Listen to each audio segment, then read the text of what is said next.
তো বন্ধুরা, অনেক সময় দেখা গেছে কি ফেসবুকে যখন আমরা লং ভিডিও আপলোড করি ভিউজ আসে না। এক সময় যায় 100 থেকে 150 বা 500 থেকে 600-700 ভিউজ এসে থেমে যাচ্ছে। এর পাশাপাশি যখন দেখা যাচ্ছে কি যখন আমরা রিল ভিডিওটা আপলোড করি তখন রিল ভিডিওর ক্ষেত্রে মোটামুটি ভিউজ ভালো আসে, কিন্তু লং ভিডিওর ক্ষেত্রে ভিউজ কম আসে। এর কারণ কি? ঠিক আছে, আজকে মূল বিষয় হচ্ছে কিভাবে লং ভিডিও আপলোড করলে ফেসবুকে বেশি থেকে বেশি ভিউজ আনা সম্ভব। তো ভিডিও সম্পূর্ণ দেখবে, ভিডিও ভিডিও মাত্র স্কিপ করবে না। যদি স্কিপ করে দেখো তাহলে কোনো কিছুই বুঝতে পারতে না। চলো ভিডিও শুরু করা যাক। এর জন্য তোমাকে মোবাইল ফোনে চলে আসতে হবে। আসার পর এখানে ফেসবুক অ্যাপ্লিকেশনটি ওপেন করতে হবে। আর হ্যাঁ, যদি এটি আপডেট না থাকে অবশ্যই প্লে স্টোর থেকে আপডেট করে নেবে। আপডেট করে ওপেন করলে এরকম একটা ইন্টারফেস আসবে তোমার সামনে। আসার পর এখানে যে প্লাস আইকন চিহ্ন দেখতে পাচ্ছ, এই যে আমি গুলো দিয়ে দেখালাম, এই প্লাস আইকন চিহ্নতে ক্লিক করতে হবে। ক্লিক করার পর এখানে যেখানে পোস্ট লেখা আছে, যেহেতু তুমি লং ভিডিও আপলোড করবে এখানে পোস্টে ক্লিক করবে। ঠিক আছে, অনেকের ক্ষেত্রে ভিডিও আপলোড লেখা আসে, অনেকের ক্ষেত্রে পোস্ট আসে। তো আমরা পোস্টের থেকে দেখাচ্ছি। পোস্টে ক্লিক করার পরে তোমার সামনে এরকম একটা ইন্টারফেস আসবে। আসার পরে যেখানে ফটোস অ্যান্ড ভিডিওস অপশান আছে, এতে গুলো দিয়ে দেখিয়েছি, এটাতে ক্লিক করতে হবে, ফটো অ্যান্ড ভিডিওস। ঠিক আছে, এখানে ক্লিক করবে। ক্লিক করার পরে তোমাকে গ্যালারিতে নেওয়া যাওয়া হবে। তুমি যে ভিডিওটা আপলোড করতে চাইতে আসো সেই ভিডিওটা এখান থেকে সিলেকশন করে নেবে। তো আমি এই ভিডিওটা সাধারণত আপলোড করব, যার জন্য এটাকে আমি ক্লিক করব। এটাতে ক্লিক করার পরে এটা সামনে চলে আসবে। আসার পরে এরকম একটা ইন্টারফেস দেখাবে তোমার সামনে। আমি যে ভিডিওটা আপলোড করছি এখানে ভিডিওটা শো করবে, এর উপরে এরকম একটা শো করবে যে ভিডিওর টাইটেল।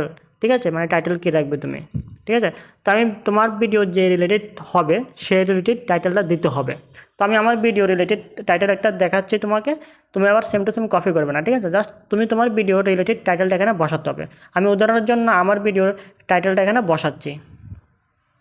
টাইটেল বসানো হয়ে গেলে কিবোর্ডের যে কোনারে যে এই যে তীরের চিহ্নটা আছে এখানে ক্লিক করতে হবে। এখানে ক্লিক করার সাথে সাথে এক স্টেপ নিচে চলে আসবে। আসার পরে এখানে হ্যাশট্যাগুলো বসাতে হবে।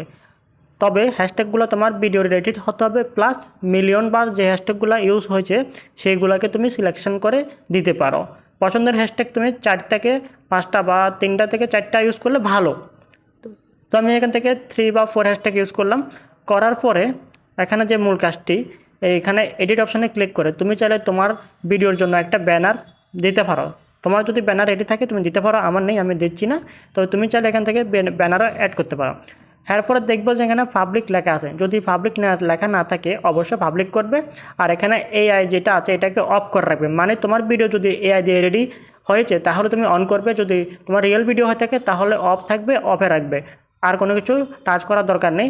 এরপরে যে অপশানটা আমরা চলে আসবো লোকেশন। ঠিক আছে, এখানে দেখতে পাচ্ছ অনেকগুলো নিচে অপশান রয়েছে। এখান থেকে তুমি কি করবে, এইভাবে লোকেশানে ক্লিক করবে। এই যে লোকেশন চিহ্নটা রয়েছে লাল কালারের, এখানে ক্লিক করবে।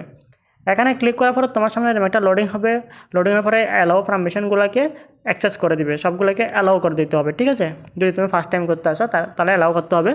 আবার তুমি যে লোকেশনে ভিডিওটা নিতে চাইতেছো সেই লোকেশনের নাম এখানে বসাতে হবে। ঠিক আছে, আমি একজন ত্রিপুরা থেকে, তো আমি ত্রিপুরা লোকেশনটা সিলেক্ট করলাম। তুমি যে জায়গা থেকে আপলোড করো সেই জায়গার নামটা সিলেক্ট করতে পারো।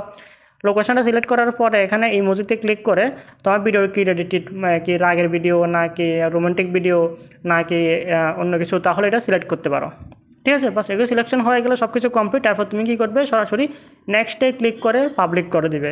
এটা তো বন্ধুরা, আজকের এই ভিডিও তোমাদের কাছে বিন্দুমাত্র উপকার মনে হয়েছে অবশ্যই একটা লাইক, একটা কমেন্ট। এর পাশাপাশি ইউটিউব থেকে দেখতে হলে অবশ্যই তুমি চ্যানেলটিকে সাবস্ক্রাইব করে সাথে থাকবে, যাতে করে এরকম ইনফরমেটিভ ভিডিওগুলো আপলোড করলে তোমার মোবাইলে সবার প্রথমে চলে যায়।